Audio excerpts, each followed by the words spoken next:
Hey guys, this is James and welcome back to the Storage Scavenger. If you're new here, I share tips and advice on building a reselling business, as well as I do abandoned storage units, thrifting, garage sales, anywhere people go to clean out their storage. So if you're interested in that kind of content, make sure you click the subscribe button, like this video, and share it with other people.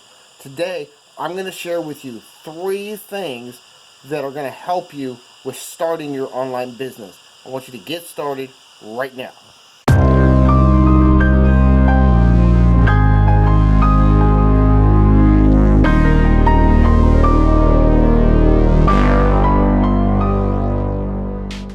I'm on my way to Austin to do a collaboration with Jason from Life After the Before photo.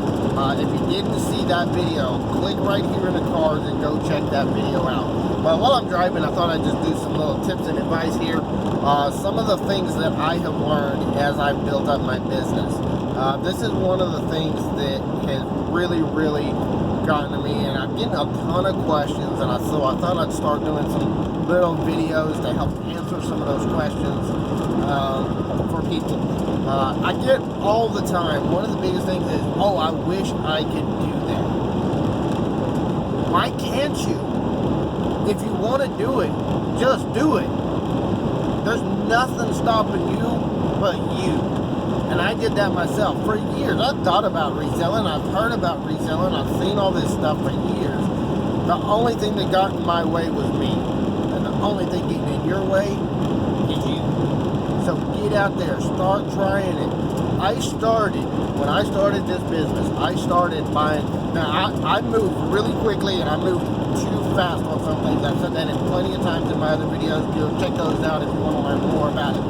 But here's the thing. You can start right now, today, with a $10 investment. Maybe $110 up front if you buy online. A lot of the online auctions, you have to put a $100 cleaning deposit, which you'll get back in like 10 minutes, because the units I show people to buy whenever you're first starting out, you can clean them out in 10-15 minutes, and then you go back to the office, you get your deposit back, and you go home. All you spent was $10, maybe some taxes, and a little bit of fees to the online auction site, which is already paid by the time you show up at the unit. So it takes a very minimal investment. Yeah, you got a little bit of gas, but you know what? I used to spend gas every day when I went to work. And now I'm spending gas every day when I go to work. It's really, it's a little bit more, but not that much more, really. And mainly, the main reason why I spend more is because I'm hauling a trailer with bigger loads than what I'm going to show you how to buy. Most of what I did when I first started, everything I bought would fit in a minivan, because that's all I had to run. That was before I had the truck running. That was before I bought the trailer. I built up my business, cash flowed buying a trailer. I bought the trailer on Facebook Marketplace for $300. You can find good deals if you can look for them and find them. I had to drive a couple hours to get to it, and the trailer needs a little bit of work, but you can find some really good deals if you're willing to do the work it takes to make it happen. That's 90% of the problem that gets in people's way, is they're not willing to do the work it takes to make it happen. You have to be willing to make some sacrifices. You have to be willing to make some time. Sometimes your family also has to be willing to make some sacrifices, and that's one of the hard parts and one of the balances you've got to find as you get into this business. But if you want to start, you can do it. Just get out there, buy yourself a $10 unit, go through that unit, sort the stuff out, sell what you can sell, donate what you can, get it out the door, and move on to the next one. Then you just reinvest. You don't take that money that you made and pocket it and go spend it, because then you don't have any money again, right? You take that money. In fact, what I do is I recommend goal setting. Number one, setting goals for your business. This is how much I want to sell. This is how much I need to be able to make on my business. In order to do that, then I need to invest X number of dollars into my business in order to do that. I set a goal for myself for my business and what I wanted to spend on my business every month. Until my income from the business reaches that point and it's paying for itself completely and doing the things that I want, I didn't pocket a single dime out of my business and kept putting it right back into the business. The other thing is just continued growth. reinvesting. Once I get to that point, once I get to that profit point, my business is paying for itself, I'm profitable, I divide the profit. After I get my money, after I get it done, I divide the profit into 3 stacks. 1, taxes. You're going to have to pay taxes on your profit. 2, number 2 is what I'm going to pocket. And number 3 is money going right back into the business. So I've got 3 stacks that are evenly stacked. So I divide everything into thirds. So about 33% goes into taxes, 33% goes in my pocket, and 33% goes right back into the business.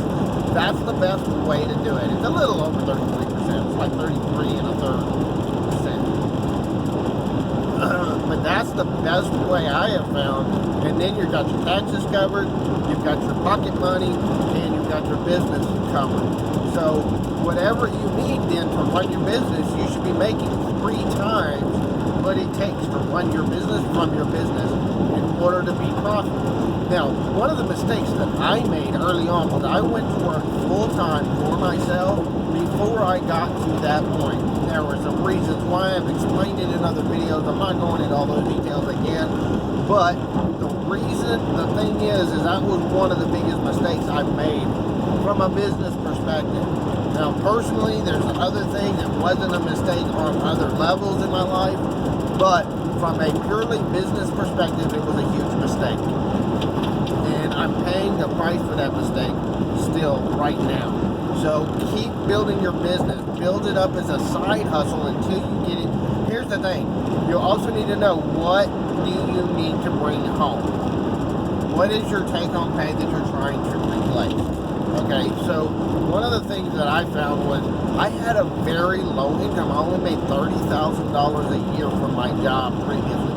So I didn't have a huge job to have to replace. I know some people that have a $75,000, $100,000 a year job that they're trying to replace. It's going to take you a lot longer than it took me to build up to that level of income. Again, remember, a third of what you're doing needs to replace your income. So if you're trying to replace a $100,000 a year job, you need to be bringing in $300,000 a year through your reselling in order to replace that, cover your taxes, and have money to reinvest back into your business. That's what you're going to do. But then if you do it that way, you can scale it quickly. It's going to snowball, because the more you sell, the more you have to reinvest, the more you've got to go. That's the best way to do it, in my opinion. Now, what I recommend too, number 2, if you're starting your business, if you're in debt, if you have any debt whatsoever, credit cards, student loans, car payments, get yourself completely out of debt. I wouldn't have been able to make the sacrifices necessary to quit my job before I was making enough money to if I was still in debt. I would have been demanded to go to my job just to keep that paycheck coming in so I can pay those debts off. I got myself completely out of debt. Reselling helped me do that. But I got myself out of debt before I went to work for myself full time. The only debt my wife and I have right now is the biggest debt that we had, is the only debt we still have, is the mortgage on our house. And we're working on paying that one off early. I'm hoping if I can get some really big scores, if I had, honestly, I owe less than $100,000 on my house. If I got a good jewelry score and I made a couple $100,000, I'd immediately pay off my house and get rid of that debt. So, that's one of the things we're working on.